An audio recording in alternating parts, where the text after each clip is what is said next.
दोस्तों, welcome back. अब देख रहे हैं कॉफी विद सुमित जैन। दोस्तों, तुर्की और भारत की लड़ाइयां आ गई हैं सामने। एक्सक्लूसिव रिपोर्ट दे रहा हूं आपको। रीजन बीइंग, हमारा मीडिया कभी भी इस चीजों को कवर नहीं करता है। हमने पूरी सपोर्ट करी तुर्की की, सबका साथ सबका विश्वास के स्यापे में। और हुआ क्या, उन्होंने हमारी पीठ के ऊपर दोबारा से एक खंजर खोप दिया है, यानी कि डाल दिया है। और एक बार नहीं, बड़ी बार बोला है कि मोदी जी को, कि मोदी जी, इन मुसलमानों के ऊपर आप विश्वास मत कीजिए। मैं जब भी कैबिनेट मंत्रियों को मिलता हूं जो मोदी जी की गवर्नमेंट के अंदर हैं, उन्होंने एक ही बात बोलते हैं मुझे, कि मोदी जी ने हमें हिंदू ही नहीं रहने दिया। और ये मोदी जी की टीम के लोग हैं जो ये बातें बोलते हैं। आजकल वो टेक्सटाइल मंत्री हैं। मैं इसके ऊपर नहीं बोलना चाहता हूं। मैंने जितनी इंडिकेशन देने थे वो दे दिए। यानी कि मोदी जी की टीम जो है वो खुद भी निराश है मोदी जी के साथ। और टर्की ने क्या किया? टर्की ने ब्लैंकेट बैन लगा दिया है। कोई भी डिफेंस के जो एक्सपोर्ट्स हैं वो भारत को नहीं किए जाएंगे, क्योंकि वो पाकिस्तान को सपोर्ट करना चाहता है। भारत ने कई बार टेक्नोलॉजीज की बात करी है तुर्की के साथ, एग्रीमेंट्स साइन भी करे। लेकिन अभी अभी जो पूरी रिपोर्ट आई है कि तुर्की ये बोलता है कि हम पाकिस्तान को सपोर्ट करेंगे, भारत को कभी भी अब सपोर्ट नहीं करेंगे। इसलिए उन्होंने बंद दरवाजों में बैठकर ये एक बैन लगाया है हमारे ऊपर। कोई भी मिलिट्री इक्विपमेंट, टेक्नोलॉजीज, आर्म्स की सेल्स हमें नहीं की जाएंगी। जबकि भारत ऑलरेडी दुनिया का सबसे बड़ा इंपोर्टर है आर्म्स एंड एम्युनिशन का। लेकिन भारत ने भी काम किया। भारत ने एक कॉन्ट्रैक्ट साइन किया था टर्किश फर्म के साथ, शिप बिल्डिंग का, वो भी भारत के अंदर। साथ में टेक्नोलॉजी भी ट्रांसफर होनी थी।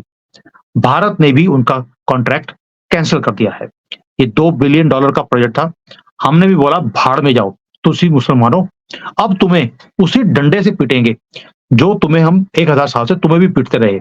हमने भी मार खाई लेकिन तुम्हें भी छोड़ा नहीं। इसीलिए तुम यहां पर गजवे हिंद नहीं कर पाए।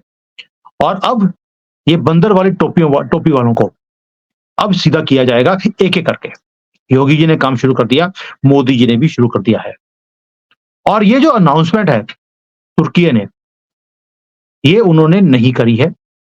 बंद दरवाजों में बैठकर पार्लियामेंट के अंदर क्लोज डोर सेशन हुआ है, सिर्फ भारत को लेकर, कि पाकिस्तान को सपोर्ट किया जाए या भारत को। और जो तुर्की की जो पार्लियामेंट है उसके अंदर जो इनका मुस्तफा है, एक आदमी जो डिप्टी चेयरमैन है, किसका, डिफेंस इंडस्ट्री वाला, उसने ये सारा कुछ बोला है कि अब हम भारत को सपोर्ट नहीं करेंगे। ये सीक्रेट पॉलिसी है गवर्नमेंट की, जो बाहर नहीं आई है, हमारी मीडिया कवर नहीं करेगी, क्योंकि मुसलमानों के खिलाफ या इन मुस्लिम वर्ल्ड की जो गद्दारी है भारत के साथ, उसके ऊपर ये कभी भी लिबरांडो नहीं बोलेंगे, छुपा के रखेंगे, ताकि हम गफलत में रहें हमेशा ही अपने ही देश में। और आपको मालूम है कि तुर्की पाकिस्तान के साथ कितना क्लोज है।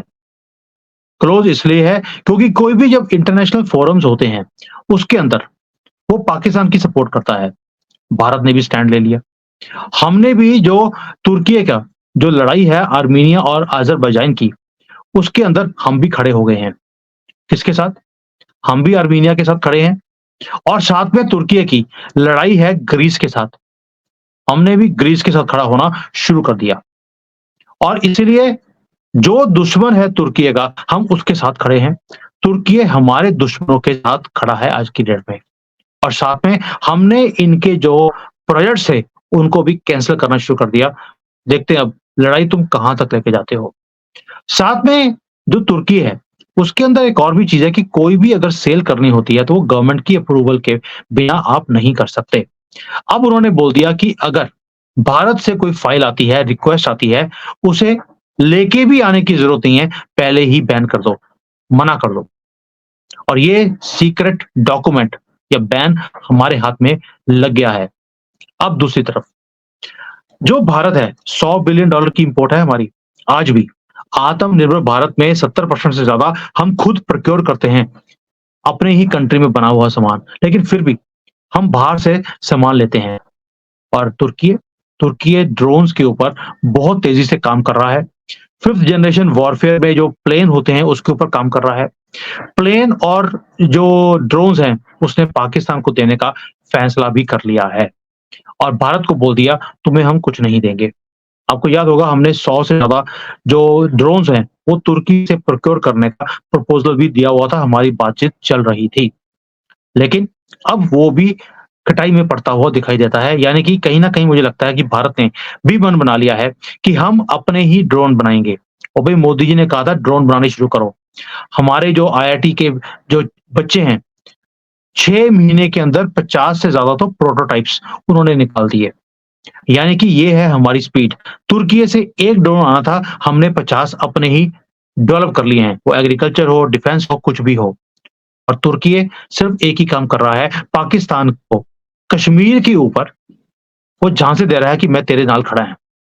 जब आर्टिकल 370 हमने खत्म किया था, ये सबसे ज़्यादा इंटरनेशनल फोरम्स के ऊपर ये हल्ला कर रहे थे। और तुर्की का जो प्रेज़िडेंट है, अर्दोग़ान, ये क्या बोल रहा था? इसके उसके नाम में अर्दोग़ान मतलब कि गॉन गॉन केस है वो भी ऊपर से।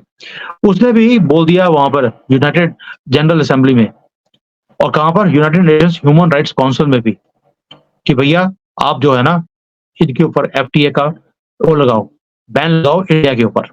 क्योंकि कश्मीर के अंदर अभी भी 80 लाख लोग फँसे हुए हैं और फँसा तो तू है अर्दोग़ान, पाकिस्तान की झोली में।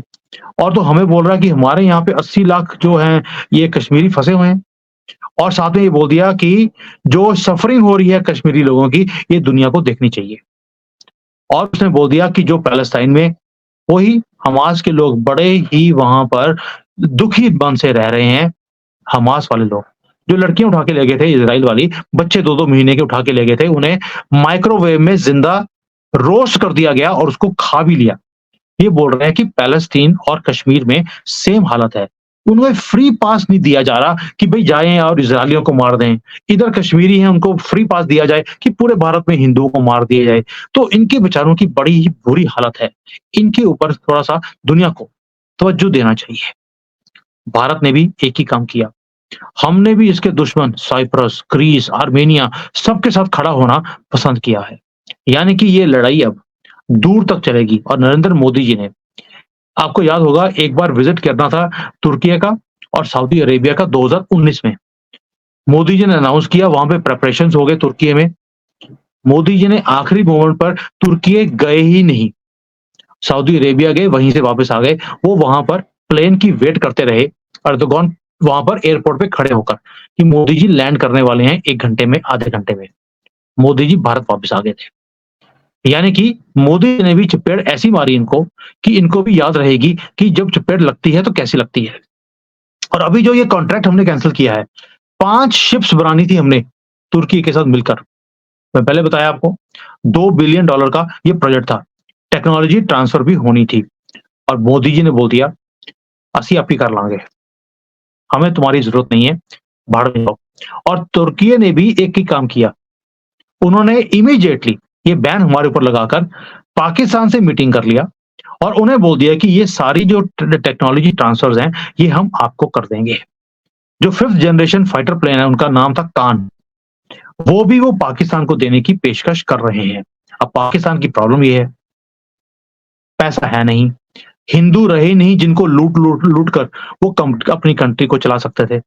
इसीलिए हालत इतनी खराब है कि वो नेगोशिएशन करने के लिए पिछले 3 सालों से कोशिश कर रहे हैं पाकिस्तान के साथ, लेकिन दानी घर में नहीं है, तो नंगा नहाएगा क्या और निचोड़ेगा क्या?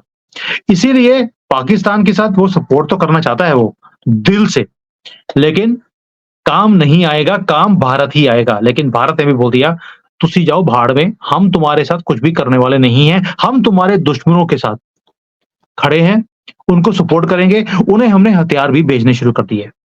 आप सोच के देखिए आर्मेनिया को, सीरिया को, जिनके साथ इसका स्यापा है, हमने वहाँ पर हथियार बेचने शुरू कर दिए हैं। फ्री में नहीं भेजे हैं, बेचे हैं, तभी हमारी एक्सपोर्ट्स भी बढ़ते जा रहे हैं। दोस्तों, ये है लड़ाई, जो इतनी इम्पोर्टेंट न्यूज़ और हमारा मीडिया इसे कवर नहीं कर रहा, इसीलिए मुझे प्रॉब्लम आती है इंडियन मीडिया से। वो वीडियोज़ क्या बनाएँगे?